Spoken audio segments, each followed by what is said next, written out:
Hi ಎಲ್ಲರಿಗೂ ನಮಸ್ಕಾರ.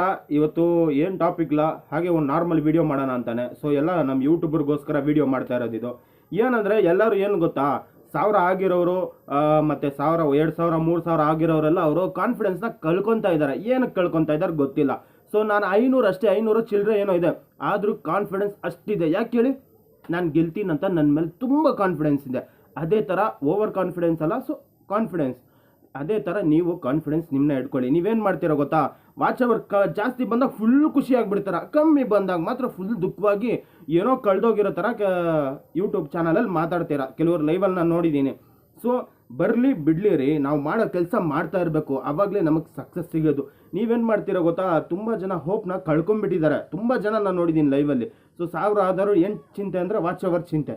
ಇನ್ನೊಂದು ಎಲ್ಲರಿಗೂ ಹೇಳ್ತೀನಿ ನೋಡಿ, ನೀವು ವಾಚ್ ಅವರ್ ಆಗಿದ ತಕ್ಷಣ, ಮೋನಿಟೈಸ್ ಆಗಿದ ತಕ್ಷಣ ನಮ್ಮ ಟಾಸ್ಕ್ ಅಂತೂ ಮುಗಿಯೋಲ್ಲ. ಮೊದಲು ತಿಳ್ಕೊಳ್ಳಿ, ನೆಕ್ಸ್ಟ್ ಲೆವೆಲೇ ತುಂಬ ಟಫ್ ಆಗಿರೋದು ಡಾಲರ್ಸ್ ಮಾಡೋದ್ರಲ್ಲೇ ಅರ್ಧ ಕಿತ್ತೋಗ್ಬಿಡುತ್ತೆ. ನಿಮ್ಗೆ ಗೊತ್ತಿಲ್ಲ. ಫಸ್ಟು ಹೋಗಿ ಮೋನು ಆಗುತ್ತಲ್ಲ, ಅವ್ರನ್ನ ಹೋಗಿ ಕೇಳಿ ನೋಡಿ ಎಷ್ಟು ಕಷ್ಟ ಇದೆ ಡಾಲರ್ ಮಾಡೋದು ಅಂತ. ಇನ್ನು ಕೆಲವ್ರ ಜನಕ್ಕೆ ಈ ಮೈಂಡಲ್ಲಿ ಅಭಿಪ್ರಾಯ ಇದೆ ಏನಂತ, ಇವಾಗ ನಾನು ಮೋನಿಟೈಸ್ ಮಾಡಿದ್ಮೇಲೆ ನನಗೇನು ತೊಂದರೆ ಇಲ್ಲ, ನಾನು ಆರಾಮಾಗಿರ್ಬೋದು, ವೀಡಿಯೋ ಮಾಡಿಲ್ಲ ಅಂದ್ರೆ ಪರವಾಗಿಲ್ಲ, ಸೊ ಆರಾಮಾಗಿರ್ಬೋದು ಅಂದ್ಕೊಂಡಿದ್ದೀರಲ್ಲ, ಅದೇ ಮಾಡೋದು ತಪ್ಪು ನೀವು.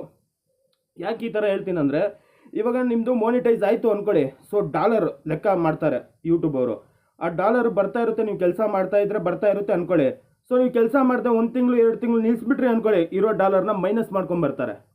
ಯೂಟ್ಯೂಬ್ ತುಂಬ ಕ್ರಿಮಿನಲ್ ರೀ. ಫಸ್ಟ್ ತಿಳ್ಕೊಳ್ಳಿ ಯೂಟ್ಯೂಬ್ ಬಗ್ಗೆ ಏನಂತ. ಇವಾಗ ನಮ್ಮದು ಮೋನಿಟೈಸ್ ಆಗಿರಲ್ಲ ತಾನೆ, ನಾವು ಕೆಲಸ ಮಾಡ್ತಾನೆ ಇದ್ದೀವಿ. ಕೆಲಸ ಮಾಡಿಲ್ಲ ಅಂದರೆ ನಮ್ಮದು ವಾಚ್ ಅವರ್ಸ್ ಲೆಸ್ ಆಗುತ್ತೆ. ಅದೇ ಥರ ನೀವು ಮಾನಿಟೈಸ್ ಆಗಿದ ತಕ್ಷಣ ಕೆಲಸ ಮಾಡಿಲ್ಲ ಅಂದರೆ ಸೊ ಡಾಲರ್ನ ಲೆಸ್ ಮಾಡ್ಕೊಂಡ್ಬರ್ತಾರೆ. ಏನು ಹುಷಾರು ಗೊತ್ತಾರೆ ಯೂಟ್ಯೂಬು, ನಿಮಗೆ ಗೊತ್ತಿಲ್ಲ. ನೀವೆಲ್ಲರೂ ಅಂದ್ಕೊಂಡಿದ್ದೀರಾ ಮಾನಿಟೈಸ್ ಆಗಿದ ತಕ್ಷಣ ನಾವು ಬಚಾವು, ನಮಗೇನಿಲ್ಲ, ಆರಾಮಾಗಿ ಮಾಡ್ಕೊಂಡು ಹೋಗ್ಬೋದು ಅಂತ. ನೆಕ್ಸ್ಟ್ ಟಾಸ್ಕೇ ರೀ ತುಂಬ ಟಫ್ ಆಗಿರೋದು. ಫಸ್ಟು ಇಲ್ಲಿಂದನೇ ನೀವು ಕಾನ್ಫಿಡೆನ್ಸ್ ಕಳ್ಕೊಬೇಡಿ. ಯಾವುದೇ ಒಂದು ಕಾರಣಕ್ಕೂ ಕಾನ್ಫಿಡೆನ್ಸ್ನ ಕಳ್ಕೊಬೇಡಿ. ಏನೇ ಬರಲಿ, ಯಾವುದೇ ಟಾಸ್ಕ್ ಬರಲಿ, ಮಾಡೋಕ್ಕೆ ರೆಡಿ ಇರಬೇಕು. ಆವಾಗಲೇ ಗೆಲ್ಲಕ್ಕಾಗೋದು. ಅರ್ಥ ಮಾಡ್ಕೊಳ್ಳಿ. ಅರ್ಥ ಆಯ್ತಾ? ಅವತ್ತು ಹೇಳ್ತಾ ಇದ್ದೀನಿ, ಇವತ್ತು ಹೇಳ್ತಾ ಇದ್ದೀನಿ ರೀ, ಅರ್ಥ ಮಾಡ್ಕೊಳ್ಳಿ. ಯುದ್ಧಕ್ಕೆ ನಿಂತ ಮೇಲೆ ಸೈನಿಕರ ಲೆಕ್ಕ ಆಗಬಾರ್ದು. ಯೂಟ್ಯೂಬ್ ಬಂದಮೇಲೆ ವಾಚ್ ಅವರ್ಸ್ ಲೆಕ್ಕ ಇಟ್ಕೊಬಾರ್ದ್ರಿ. ಅರ್ಥ ಮಾಡ್ಕೊಳ್ಳಿ. ಲೆಕ್ಕ ಇಟ್ಕೊಂಡು ಡೈಲಿ ನೋಡ್ತೀರಾ, ಹೋಗಿ ಡೈಲಿ ಲೆಕ್ಕ ಇಟ್ಕೊತೀರಾ, ಡೈಲಿ ನೋಡ್ತೀರಾ, ಡೈಲಿ ಲೆಕ್ಕ ಇಟ್ಕೊತೀರಾ. ಅದ್ರಿಗೆ ನಿಮಗೆ ಕಮ್ಮಿ ಜಾಸ್ತಿ ಆಗ್ತಾ ಇರೋದು ನಿಮ್ಮ ಮನಸ್ಸು.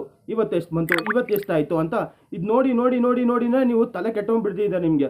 ಯಾಕೆ ಹೋಗ್ತಾ ಇಲ್ಲ, ಯಾಕೆ ಆಗ್ತಾ ಇಲ್ಲ. ಸೊ ಇದೇ ರೀ ನಿಮ್ಮ ಪ್ರಾಬ್ಲಮ್. ದೊಡ್ಡ ಪ್ರಾಬ್ಲಮ್ ಏನು ಗೊತ್ತೇನ್ರಿ, ಸೊ ನಿಮ್ಮ ಮೇಲೆ ವಿಶ್ವಾಸನ ತುಂಬ ತೀರಾ ಕಮ್ಮಿ ಆಗ್ತೈತೆ. ಸೋಲಿಗೆ ಕಾರಣ ಯಾರು ಗೊತ್ತೇನ್ರಿ? ನಾವೇ, ಬೇರೆ ಯಾರೂ ಅಲ್ಲ. ಸೋಲಿಗೆ ಯಾರು ಕಾರಣ ಅಲ್ಲ, ನೀವೇ ರೀ. ನೀವೇ ಯಾವಾಗ ನೀವು ಗೆಲ್ತೀವಿ ಅಂತ ತಿಳ್ಕೊತೀರೋ ಅವಾಗ ತುಂಬ ದೊಡ್ಡ ಮಟ್ಟಿಗೆ ಗೆಲ್ತೀವಿ. ಅರ್ಥ ಆಯ್ತಾ? ಸೊ ಸೆಲ್ಫ್ ಕಾನ್ಫಿಡೆನ್ಸ್ ತುಂಬ ಅಂದರೆ ತುಂಬ ಮುಖ್ಯ.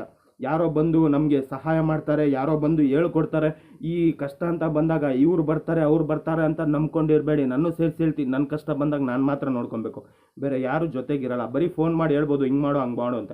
ಆ ಟೈಮಲ್ಲಿ ಜೊತೆಗೆ ಯಾರೂ ಇರಲ್ಲ. ಅರ್ಥ ಆಯ್ತಾ? ಫಸ್ಟು ತಿಳ್ಕೊಳ್ಳಿ. ನಾವು ಗೆಲ್ಲಬೇಕಂದ್ರೆ ನಾವು ಪ್ರಯತ್ನ 100-150% ಇರಬೇಕು, ಅವಾಗ ನಾವು ಗೆಲ್ತೀವಿ. ಅರ್ಥ ಆಯ್ತಾ? ಎಲ್ಲ ಯೂಟ್ಯೂಬರ್ಗೆ ಹೇಳ್ತೀನಿ. ಸೊ ಸೋಲ್ನ ಅಷ್ಟು ಬೇಗ ಈಸಿಯಾಗಿ ಒಪ್ಕೊಂಬಿಟ್ರೆ ಆ ಆಟಕ್ಕೂ ಮಜಾ ಇರಲ್ಲ, ನಾವು ಸೋಲು ಒಪ್ಕೊಳಕ್ಕೂ ಮಜಾ ಇರಲ್ಲ. ಅರ್ಥ ಆಯ್ತಾ? ಸೊ ದಯವಿಟ್ಟು ಫೋಕಸ್ ಇರಲಿ, ಕೆಲಸದ ಮೇಲೆ ಫೋಕಸ್ ಇರಬೇಕು. 101% ಕೆಲಸದ ಮೇಲೆ ಫೋಕಸ್ ಇರಬೇಕು. ಎಲ್ಲ ಚೆನ್ನಾಗೇ ಮಾಡ್ಕೊಂಬರ್ತಾ ಇದ್ದೀರಾ, ಏನು ಇನ್ನು ಸ್ವಲ್ಪ ದೂರ ಹೋಗೋದ್ರಲ್ಲಿ ಹಂಗೆ ಸೋಲನ್ನ ಒಪ್ಕೊಂಡ್ಬಿಡ್ತೀರಾ. ಸೊ ಇಷ್ಟು ದಿವಸ ಕಷ್ಟಪಟ್ಟಿದ್ದು ಏನು ಯೂಸ್ ಇಲ್ದಿರೋ ಥರ ಆಗುತ್ತೆ ತಾನೆ. ಸೊ ಸೋಲನ್ನ ಯಾವತ್ತೂ ಒಪ್ಕೊಂಬೇಡಿ. ಎಷ್ಟೋ ಕಷ್ಟ ಬರುತ್ತೆ, ನನಗೂ ಇದೆ, ನಿಮಗೂ ಇದೆ. ಪ್ರತಿಯೊಬ್ಬರು ಈ ಪ್ರಪಂಚದಲ್ಲಿ ಮನುಷ್ಯರಾಗಿ ಹುಟ್ಟಿದ ಮೇಲೆ ಏನಾದರೂ ಒಂದು ಕಷ್ಟ ಇದ್ದೇ ಇರುತ್ತೆ. ಆ ಕಷ್ಟನ ಹೇಳ್ತಾರಲ್ಲ ರೀ, ಎಷ್ಟೇ ಕಷ್ಟ ಬರಲಿ ನೋಡ್ಕೊಳೋಣ ಅಂತ, ಆ ಥರ ಹೇಳ್ಕೊಂಡು ಹೋಯ್ತಾ ಇರ್ರಿ ಮುಂದೆ. ಅರ್ಥ ಆಯ್ತಾ? ಸೊ ಯಾರೇ ಬರಲಿ, ಯಾರೇ ಹೋಗಲಿ, ಯಾರೇ ಇರಲಿ, ತಲೆ ಕೆಡ್ಸ್ಕೊಬೇಡಿ, ಬಿಂದಾಸ್ ಆಗಿರಿ. ಎಲ್ಲ ಯೂಟ್ಯೂಬರ್ಗೆ ಒಂದು ಮಾತು ಹೇಳ್ತೀನಿ, ಸೊ ಅಷ್ಟು ಬೇಗ ಸೋಲು ಒಪ್ಕೊಂಡ್ರೆ ಏನು ಅನ್ಸಲ್ಲ ರೀ. ಅರ್ಥ ಆಯ್ತಾ? ನೀವು ಈ ಥರ ಸೋಲು ಒಪ್ಕೊತೀರಾ ಅಂದರೆ ಯೂಟ್ಯೂಬ್ ಬರಲೇಬೇಡಿ. ಅರ್ಥ ಆಯ್ತಾ? ಸೊ ಕೆಲಸದ ಮೇಲೆ ಗಮನ ಇರಲಿ. ಮತ್ತು ಏನಂದರೆ, ಯಾರೇ ಒಂದು ಲೈವ್ಗೆ ಹೋಗ್ತೀರಾ ಅಂದ್ಕೊಳ್ಳಿ, ಸೊ ಲೈವ್ ಹೋಗಿದ ತಕ್ಷಣ ಸ್ವಲ್ಪ ಹೊತ್ತು ಇರಿ, ಅವ್ರ ಹತ್ರ ಇದ್ಬಿಟ್ಟು ಸ್ವಲ್ಪ ಆಮೇಲೆ ಬನ್ನಿ. ಅರ್ಥ ಆಯ್ತಾ? ಹೊಸಬ್ರು ಯಾರು ಸ್ಟಾರ್ಟ್ ಮಾಡ್ತಾರೋ ಲೈವ್ಗೆ, ಒಂದು 5 ಜನನೋ 10 ಜನನೋ ಅವ್ರ ಜೊತೆ ಇರಿ. ಕೆಲವರು ಏನು ಗೊತ್ತಾ, 1000 ಮುಗಿಸ್ತಾರಲ್ಲ, ಅವರು 1000 ಮುಗಿದ ತಕ್ಷಣ ಫಸ್ಟು ಟಾರ್ಗೆಟ್ ಅವ್ರದ್ದು ಲೈವ್. ಬರ್ತಾರೆ, ಕೂತ್ಕೊತಾರೆ, ಜನ ಬಂದಿಲ್ಲ ಅಂತ ಗೊಳು ಅಂತ ಅಳ್ತಾರೆ. ಇದೇ ಆಗಿರೋದು. ಸೊ 1000 ಮುಗ್ದಿದ ತಕ್ಷಣ ಅವ್ರ ಟಾರ್ಗೆಟೇ ಲೈವ್. ಇಲ್ಲಿರೋರೆಲ್ಲರದು ಅದೇ ಟಾರ್ಗೆಟು. 1000 ಆಯಿತಾ, ನನಗೆ 1000 ಆಯಿತು, ಇನ್ನೇನೋ ನನಗೆ ವಾಚ್ ಒರೆಸ್ಬೇಕು, ನಾನು ಹೋಗ್ಬಿಡ್ತೀನಿ, ಕಂಪ್ಲೀಟ್ ಮಾಡ್ತೀನಿ ಅಂತ. ಸೊ ನೆಕ್ಸ್ಟ್ ಟಾಸ್ಕ್ಗೆ ತುಂಬ ಕಷ್ಟ ಇರೋದು. ಅದ್ರಿಗೆ ಇವತ್ತಿಂದ ಸೋಲನ್ನ ಯಾರೂ ಒಪ್ಕೊಬೇಡಿ. ಸೊ ಎಲ್ಲರೂ ಗೆಲ್ತೀರಾ, ಎಲ್ಲರಿಗೂ ಸಿಗಲಿ ಅಂತ ನಾನು ವಿಡಿಯೋನ ಎಂಡ್ ಮಾಡ್ತಾ ಇದ್ದೀನಿ. ಬಟ್ ಹೇಳ್ತೀನಿ ನೋಡಿ, ಸೊ ಗೆಲ್ಲಿ ಸೋಲ್ಲಿ ನಮ್ಮ ಪ್ರಯತ್ನ 101% ಇರಬೇಕು. ಇವಾಗಲೂ ಹೇಳ್ತೀನಿ, ಮುಂದಕ್ಕೆ ಹೇಳ್ತೀನಿ, ನೀವು ನನಗಿಂತ 10 ಪಟ್ಟು ಮುಂದೆ ಇದ್ದೀರಾ, ನಾವು ನಿಮ್ಗಿಂತ 10 ಪಟ್ಟು ಹಿಂದೆ ಇದ್ದೀವಿ. ಆದರೆ ಗೆಲ್ಲೋದು ಮಾತ್ರ ನಾನೇ ಅಂತ ಹೇಳ್ಬಿಟ್ಟು ವಿಡಿಯೋ ಎಂಡ್ ಮಾಡ್ತೀನಿ. ಟಾಟಾ ಬಾಯ್.